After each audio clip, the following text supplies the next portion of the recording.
An sɔgɔma an balimaw aw bisimila Malaktika jabarani sanfɛ an sera an balimakɛ dɔ ma ni ale ye Mali kɛnɛyaso maaw ka ɲini jɛkulu n'ale b'o kɔni membre la an bɛna a ɲininka ko u y'u ka baarabila sɛbɛn dɔ kɔni da an b'a ɲininka a ko o koɲa kɔni ɲɛf'an ye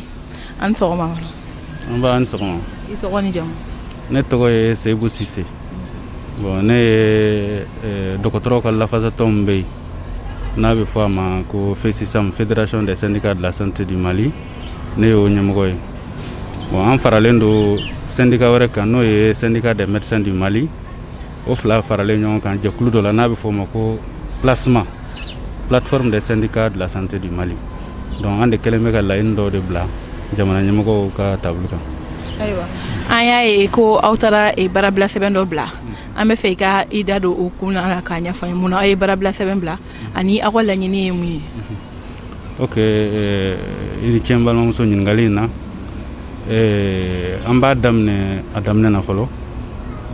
an ye laɲini sɛbɛn gafe dɔw bila jamana ɲɛmɔgɔw ka taabolo sanfɛ. Laɲini minnu don laɲini kuraw tɛ, donc n t'a dɔn n'aw hakili b'a la élection ɲɛkɔrɔ la 2018 dɔgɔtɔrɔ kun ye grève dɔ boloda, baarabila dɔ boloda. Donc o baarabila bolodalen an ni jamana ɲɛmɔgɔw sigira an ye bɛnkan dɔ sɔrɔ laɲiniw kan. Donc o bɛnkan ninnu lawaleyeli de ma se ka kɛ depuis 2018 fan bɛ bi yɔrɔ min na o bɛnkan ninnu ma se ka lawaleya. Donc o bɛnkan ninnu de don tuguni an ye gafe mun sɔrɔ an ni jamana ɲɛmɔgɔw bɛnna gafe mun kan. Donc o gafe in de b'an bolo an taara k'a yira jamana ɲɛmɔgɔ minnu bɛ yen sisan an y'a yira olu la. Donc o gafe kɔnɔna na sigiyɔrɔ 5 de bɛ gafe in kɔnɔna na. Donc n'o ye laɲiniw ye, laɲini 5, laɲini belebeleba 5 de bɛ gafe in kɔnɔna na. Donc laɲini minnu don laɲini kura foyi t'a la, bɛɛ laɲini kɔrɔlenw ye. Dɔw yɛrɛ b'a la minnu ye depuis 2017 n t'a dɔn ni hakili b'a la grève ba mun dɔgɔtɔrɔ ye grève ba mun kɛ 2017 kɔnɔ o laɲini dɔw bɛ hali sisan olu ma se ka lawaleya k'a sɔrɔ a kɛra bɛnkan ye an ni jamana ɲɛmɔgɔw cɛ. Donc n bɛ se ka n da don laɲini ninnu na n'a tɛ kɛ baasi ye. Donc laɲini fɔlɔ o ye an kun y'a ɲini jamana ɲɛmɔgɔw fɛ u ka dɔgɔtɔrɔw bila u damana minɛn kɔnɔ mun ye sara ta fanfɛla ye n'u ye prime ta fanfɛla ye ani baarakɛ minɛn ka dɔgɔtɔrɔw bila u damana minɛn kɔnɔ n'an b'a fɔ o ma ko statut des agents de santé. O tɛ dɔwɛrɛ o kɔrɔ tɛ ko dɔgɔtɔrɔw ka kusa ni Mali baarakɛla tɔw ye, mais an y'o laɲini kɛ parce que an ka baara ni mɔgɔ caman ka baara tɛ kelen ye. Dɔgɔtɔrɔw bɛ baara kɛ adamaden de kan,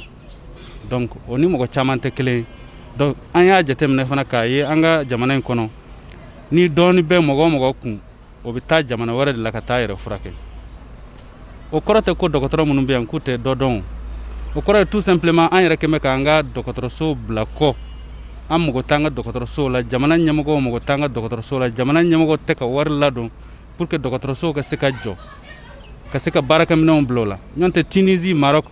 an bɛ taali mun kɛ Tunisie, Maroc ka taa furakɛli kɛ yen nɔ olu dɔgɔtɔrɔw man kusa ni Mali dɔgɔtɔrɔw ye. An bɛɛ kalan kelenw de kɛ, dɔnni kelenw o de b'an bɛɛ la. Donc ni jamana ɲɛmɔgɔw ye minɛnw san ka baarakɛminɛn ɲumanw san ka bila an ka dɔgɔtɔrɔsobaw kɔnɔ bi n b'a dɔn an ka Mali dɔgɔtɔrɔw bɛ se ka caman kɛ. Donc o y'an ka laɲini fɔlɔ ye. Laɲini filanan o ye Mali yɛrɛ cakɛda yɔrɔw la n'an b'a fɔ o ma ko service public la baarakɛla suguya 2 de bɛ dɔgɔtɔrɔya la. Décentralisation nalen u y'a lajɛ ka baarakɛla dɔw bila collectivité ka bolo kan ka dɔw bila état ka bolo kan. Donc o kɛlen o ma faamuya an ka jamana ɲɛmɔgɔ yɛrɛ dɔw fɛ. Donc a kɛra sababu ye ka baarakɛlaw yɛrɛ kun kari ɲɔgɔn na. I bɛ taa sɔrɔ i ni dɔ ye kalan kɛ ɲɔgɔn fɛ depuis première année aw sigilen bɛ ban kelen kan aw ye école de médecine kɛ ɲɔgɔn fɛ aw tilala aw bɛɛ kɛra dɔgɔtɔrɔw ye. Donc baara kuma selen aw ye concours kɛ e taara collectivité concours kɛ dɔ in taara état concours kɛ aw bɛɛ kɛra Mali baarakɛlaw ye. Donc sisan sara kɛcogo ani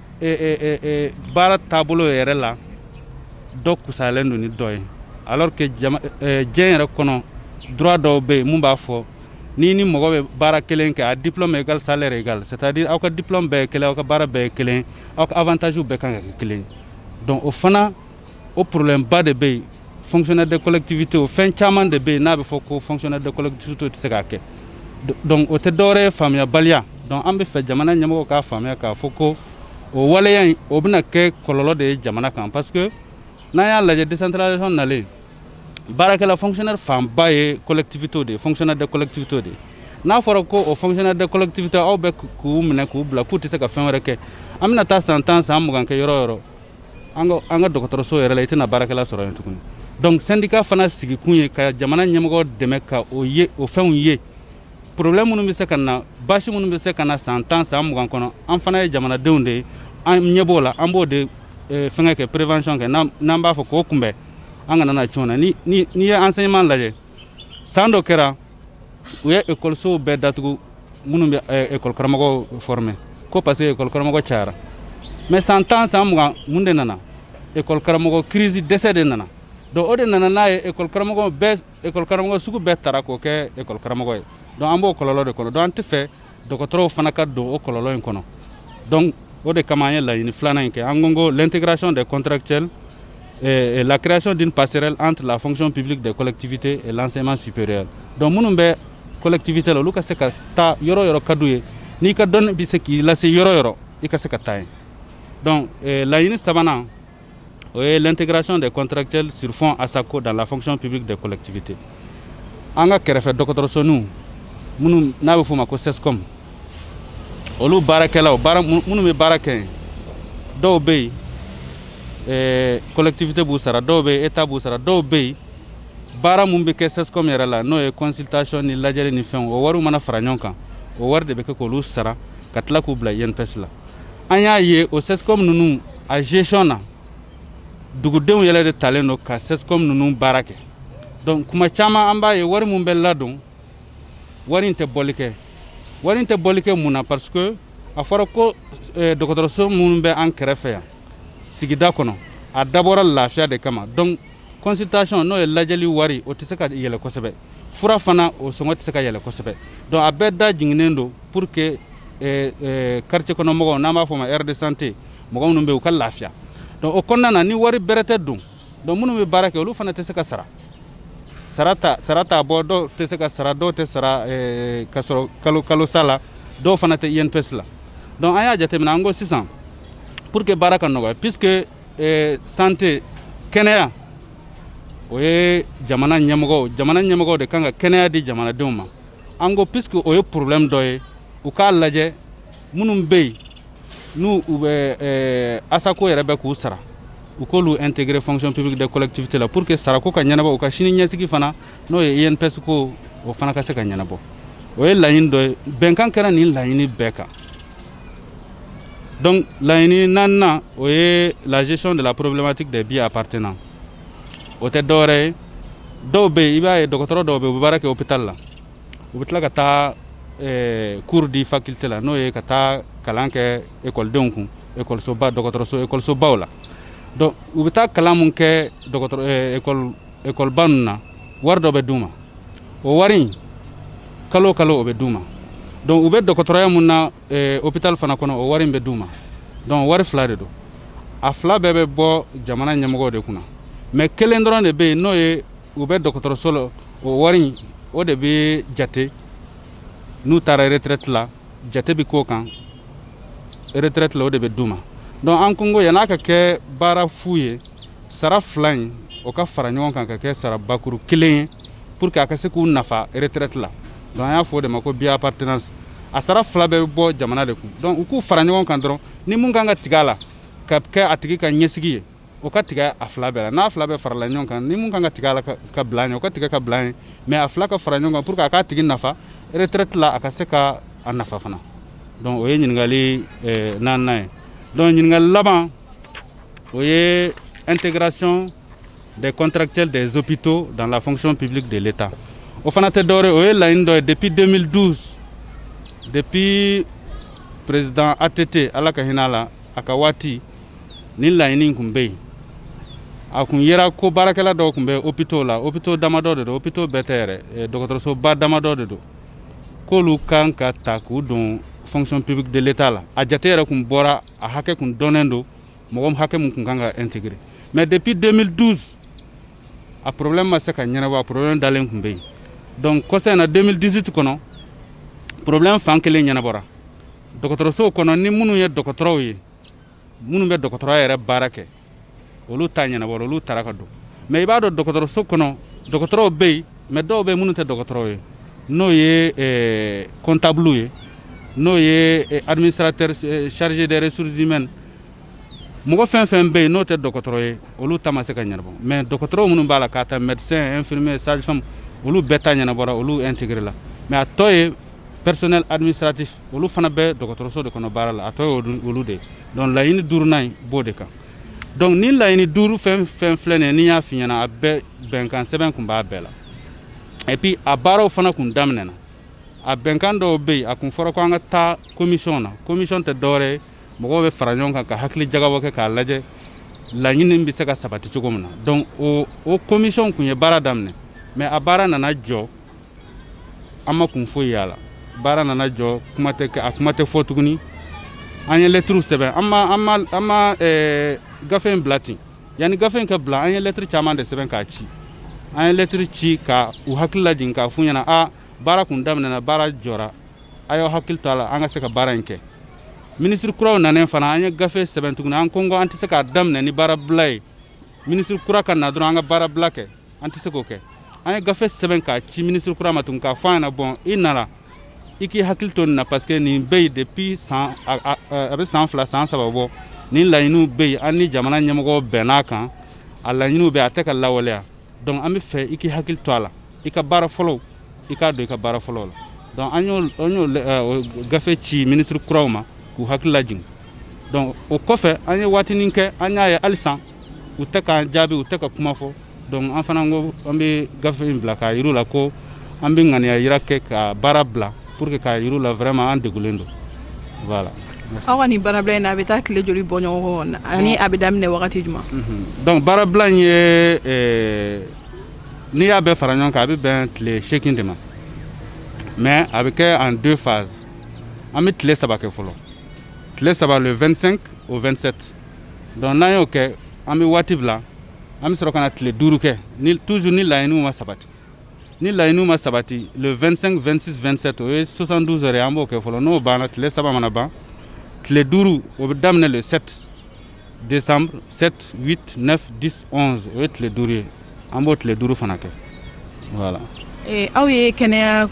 so mɔgɔw ye aw de bɛ mɔgɔw furakɛ aw ka nin baarabila la aw bolo aw tɛna kɔlɔlɔ lase banabagatɔw ma sabula olu fana jigi ye aw de.